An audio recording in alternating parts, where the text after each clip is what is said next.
मेरा नाम है विमल कुमार और आप देख रहे हैं विमल विथ न्यूज। अभी मैं हूँ झारखंड के गोड्डा जिला अंतर्गत पथरगामा प्रखंड के पुरावा घाट में, पुरावा में, जहाँ पर कि आज 7 दिनों से चल रहा है भागवत प्रसाद के बाद महाप्रसाद सभी लोग प्राप्त कर लेंगे। और मैं दिखा रहा हूँ प्रसाद के बाद महाप्रसाद जी सब के सब चले जा रहे थे और भगवान सीधे उस गुफा में गए ना, तो जामवंत जो पहले से बैठा था भगवान कृष्ण पर मुष्टिक प्रहार किया। तब भगवान ने उसके ऊपर मुष्टिक प्रहार किया। एक ही मुष्टिक में जामवंत का अंग प्रत्यंग टूटने लगा, तो जामवंत को पता चल गया कि मेरे राम जी कृष्ण रूप में अवतरित हो गए। कृष्ण रूप में अवतरित, भगवान के चरणों में प्रणाम किया, भगवान का हाथ पकड़ा और लेकर के अपने घर आए। जो जामवंती समयंतक मणि लेके खेल रही थी ना, उस मणि को ला करके भगवान राम कृष्ण जी को दिए और अपने बेटी का भी हाथ पकड़ करके भगवान कृष्ण के हाथों में भगवान कृष्ण से पानी ग्रहण कराए। हे परीक्षित जी, यही भगवान कृष्ण की दूसरी पत्नी जामवंती है। जामवंती, इनके मन में बड़ा आनंद हुआ इस कथा को सुन करके, और आगे भगवान गुरु जी से निवेदन किए कि हे गुरु भगवान, मुझे इस कथा सुन करके बहुत आनंद आया। तो फिर आगे उन्होंने कहा कि भगवान ने तीसरा विवाह सत्यभामा से किया और चौथा विवाह भगवान ने यमुना से किया, कालिंदी से किया, मित्र वृंदा से किया, सत्या नाम की कन्या से विवाह किया, और 7वां विवाह भगवान ने भद्रा से किया। भद्रा से 8वां विवाह भगवान ने लक्ष्मणा से किया। इन 8 विवाह का वर्णन जब किया गया, उसके बाद उन्होंने कहा कि गुरुजी, मैंने सुना है कि मेरी कन्हैया जी ने और 16,108 विवाह किया। 16,000 विवाह क्या है? 16,100 विवाह क्या है? बोले हाँ। कब? वो कैसे? आप हमें बताएं, वो कैसे भगवान ने विवाह किया? का पृथ्वी से एक राजा प्रकट हुआ था। राजा प्रकट हुआ, उसका नाम था भौमासुर। पृथ्वी से प्रकट होने के कारण उसका नाम भौमासुर था। भौमासुर बड़ा ताकतवर था, इतने शक्तिशाली था ना, किसने एक मन में संकल्प कर लिया कि हम 16,100 कन्या के साथ एक बार में विवाह करें। बड़ा कठिन संकल्प लिया। अब वो रोज पृथ्वी पर घूमता था। जिस घर में सुंदरी छोरी होती ना और ये देख लेता, तो पहले मांगता था कि आप अपनी बेटी मुझे दे दो। अगर बेटी नहीं कोई देता ना, तो लड़ाई करके उसे हरण कर लेता, छीन लेता बेटे, और ला ला करके बंदी गृह में रखता था। जब उस संख्या 16,000 की संख्या के करीब ये कन्याओं को एकत्रित करने लगा, संग्रहित करने लगा, तब देवराज इंद्र को लगा चला है ऐसा चोर है रे। कहा कि माता, अदिति के कान का कुंडल जिसने चोरी करे, जिस चोर ने चुराया है, उसका पता चल गया है। कौन है?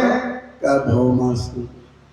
भगवान तुरंत रथारूढ़ भये और वहां से भगवान रथ पे आरूढ़ होकर के जब चले ना, तो आए यहाँ भौमासुर के और भौमासुर से भगवान ने संग्राम किया, लड़ाई की।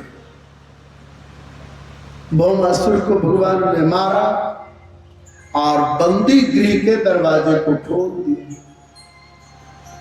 सभी युवतियों को भगवान ने कहा कि तुम लोग अपनी अपनी घर चले जाओ।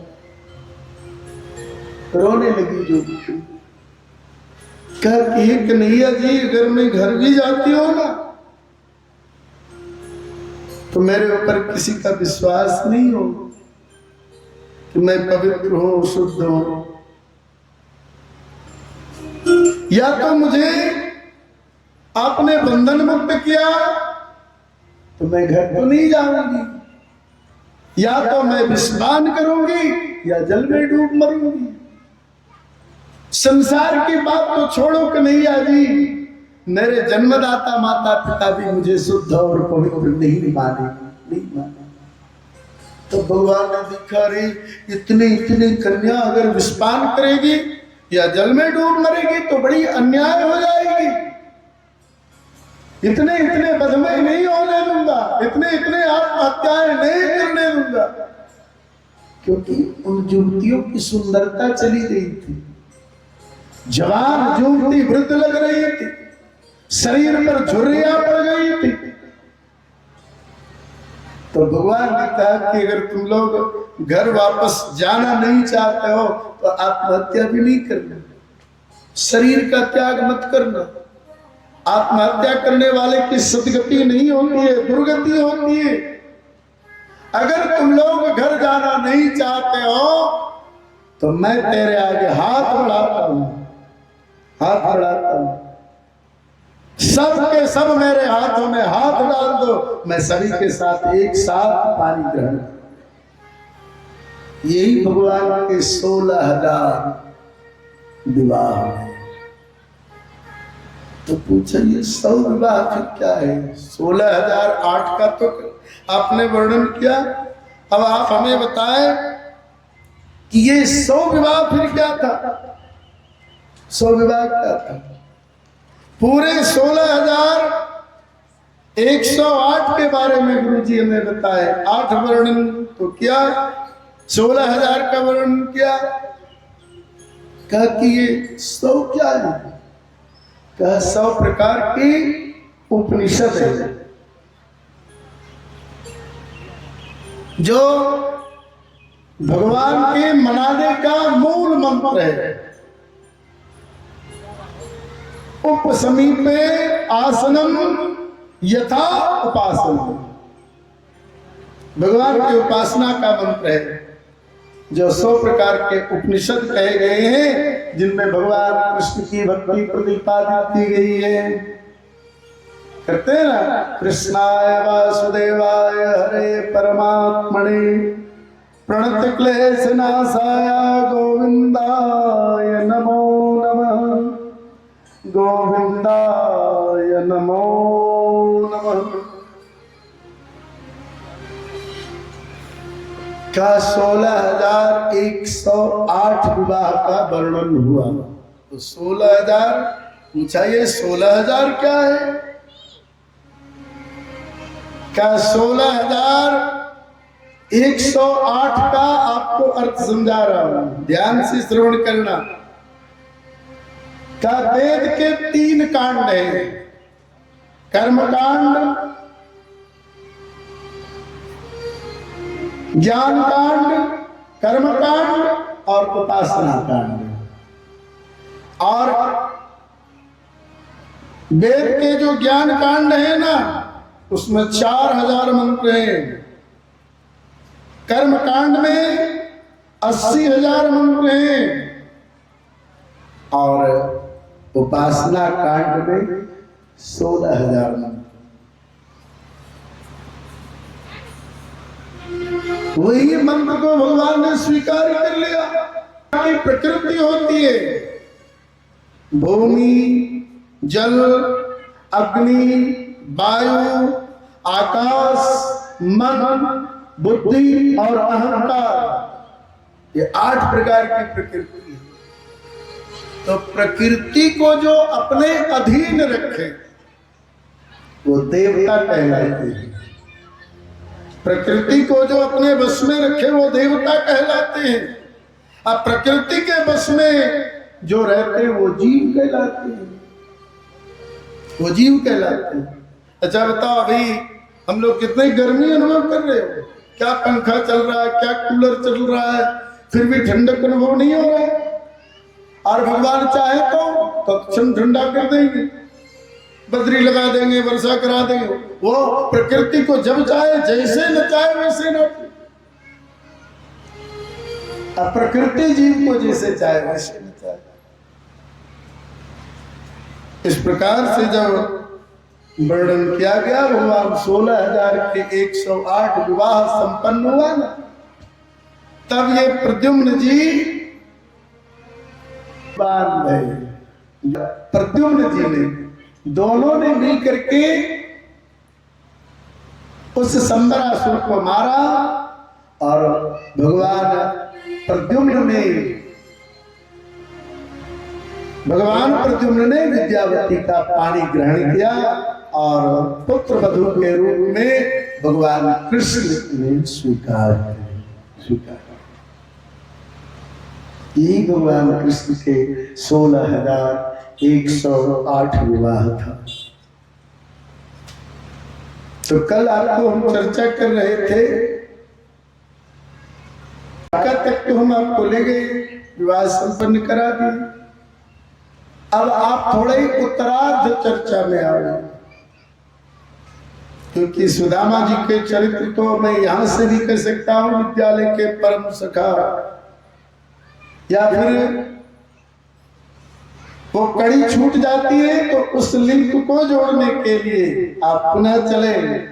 गुरु गृह पठन चले जगुराई, गुरु गृह पठन चले जगुराई, गुरु गृह पठन चले जगुराई, गुरु गृह पठन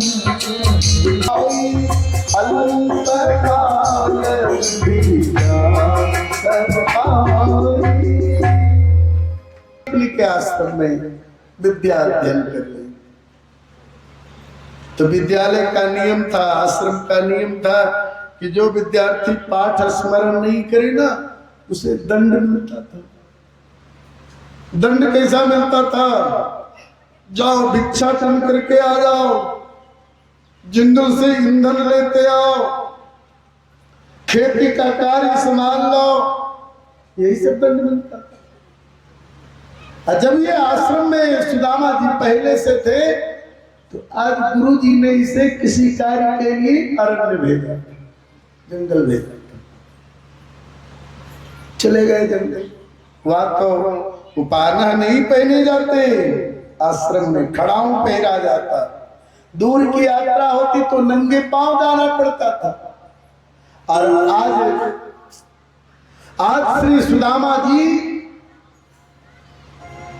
जब गुरु जी की आज्ञा के पालन करने के लिए आश्रम से निकले ना, तो अभी तो कुछ ही दूर गए कि उनके पांव में कांटा चुभ गया, कांटा गड़ गया। सुदामा जी सड़क के किनारे उस कांटा को निकालने का प्रयास करने लगे, नहीं निकाल पाए, नहीं निकाल पाए। तो देखते लोग नाखून से खींचने का प्रयास करते, बहुत दबाव बना करके, इसमें भी वो सफल नहीं हो पाए। लेकिन जो पांव में कांटा चुभा था ना, वो बहुत पीड़ा दे रहे हैं। जब वे उस कांटा को नहीं निकाल पाए, तो अपने पांव को पकड़ करके वो रोना आरंभ किया, खूब रोए। इधर दोनों भाई सारथी के साथ आश्रम, गुरु गृह पठन चले जगुराई, गुरु गृह पठन चले जगुराई, गुरु गृह पठन चले जगुराई। गुरु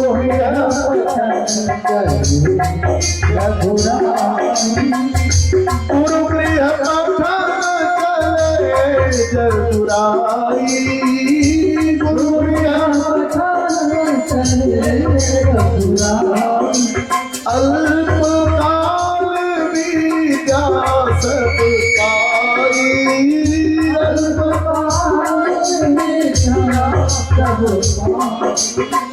गुरु गृह पठन चले जगुराई गुरु गृह पठन चले जगुराई। भगवान चले जा रहे थे तो देखना भगवान सीधे नहीं जाते कि केवल रास्ता देखते चले जा रहे हैं। भगवान श्री कृष्णचंद्र जी और दाऊ भैया दोनों के दोनों उस रथ पे चले जा रहे थे, देखते चले जा रहे, कभी बाएं देखे कभी दाएं देखे, उन्हें रोने की आवाज आई, रोने की आवाज। तो सारथी से भगवान ने कहा कि सारथी रथ रोको, रथ रोको। अरे भैया ये सुनिए इधर, आप छटपट इतना क्या करते भाई, कभी पानी पीते कभी उधर देखते हैं, माइक को जब बंद करते तो बंद कर रखिए, तब सीटी कैसे मारेगा नीचे से।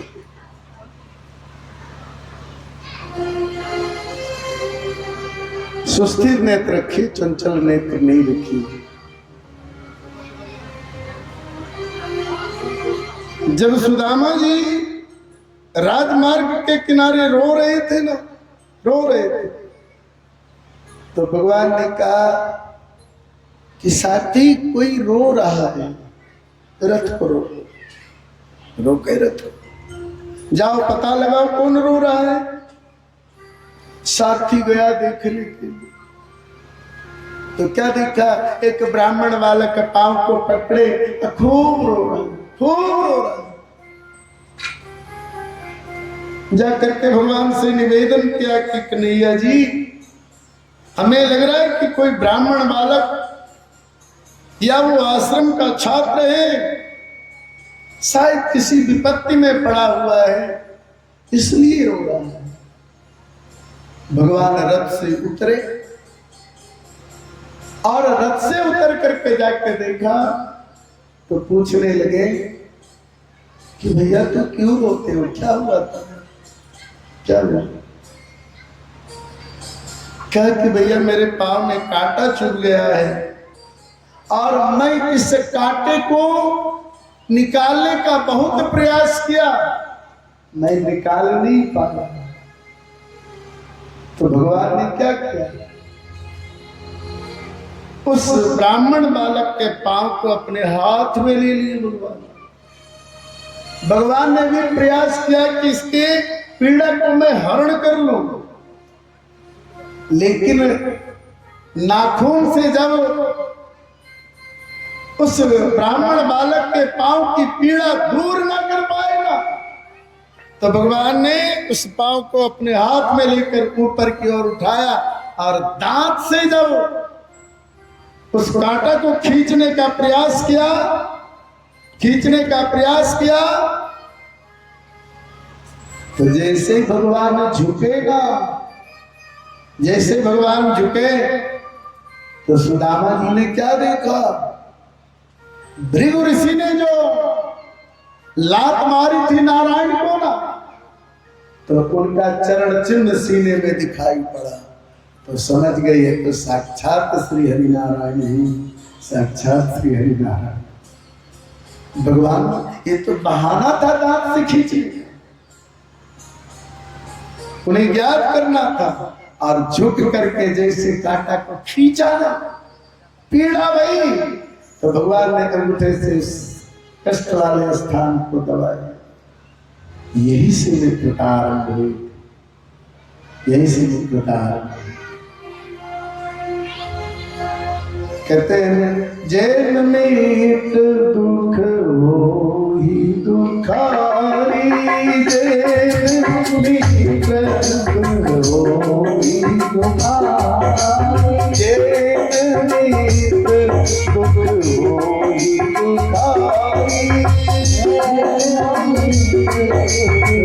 नहीं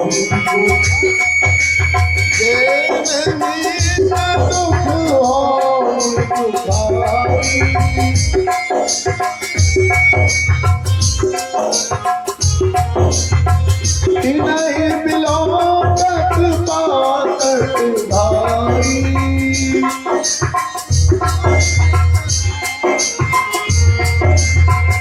नहीं बिलोकत पातक भारी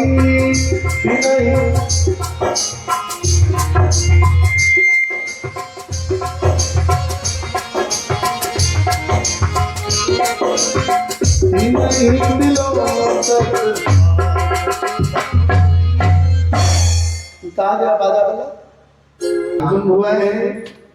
ज्ञानियों की कमेटी की ओर से उन्हें अंग वस्त्र दे करके सम्मानित किया जा रहा है।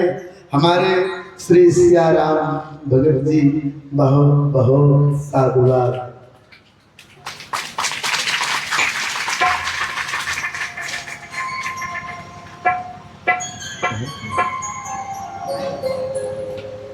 श्री सियाराम भगत भाजपा के कद्दावर नेता और पथरगामा पश्चिमी भावनाओं से वो बोल रहा है, चाहे आप सुन रहे हैं श्री सियाराम काली पूजा का कार्यक्रम हो, भागवत कथा का आयोजन हो, उपस्थित हुए हैं। यह आयोजन होते ही रहता है। इसलिए मैंने कहा कि यह गांव अपने आप में गौरवशाली रहा, इस गांव के ऐतिहासिक पृष्ठभूमि रहा, यह गांव धार्मिक उन्माद से भरा है। खास करके इस भागवत कथा ज्ञान में आप लोग जितने लोग आए हैं, हमने सुना है भागवत कथा के पुराण में कि जो भागवत कथा के ज्ञान का श्रवण करते हैं वो तो धन्य होते ही हैं, लेकिन इसकी आवाज जहां तक जाती है वह धरती भी धन्य हो जाता है। आज वो भाग्य है कि हमें भी इस भागवत कथा आयोजन में आने का सौभाग्य प्राप्त हुआ का काम किए हैं। पुनः मैं आपका कोटि कोटि वंदन करता हूँ, अभिनंदन करता हूँ, आपका चरण स्पर्श करता हूँ।